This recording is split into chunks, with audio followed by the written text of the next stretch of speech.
Салам достор. Силердин саатыңар канча болду? Менде саат бла-бла-бла. Билейин окшошпаган мында эле баштап берейинчи.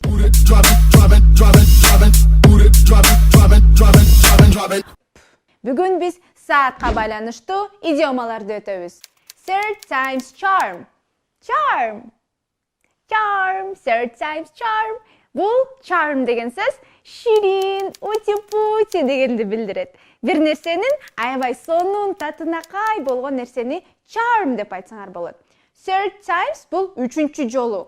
Үчүнчү жолу шип-ширин? Жок. Бул маанини башкача которсок болот. Мисалы, Томас Эдисон лампочканы таабардан мурун көп жолу, 1000 жолу, 100 жолу кайра-кайра иштетип атып, акырында өзүнүн жыйынтыгына ийгилигине келген. Туурабы достор? Ушуну third times charm деп түшүндүрсөк болот. Кыргызчага аракетке берекет деп которсак болот. Аракет кылсаңар, достор, сөзсүз түрдө жыйынтык болот. Сабак ушу менен бүттү. Силерге пайдалуу болду деп ишенем.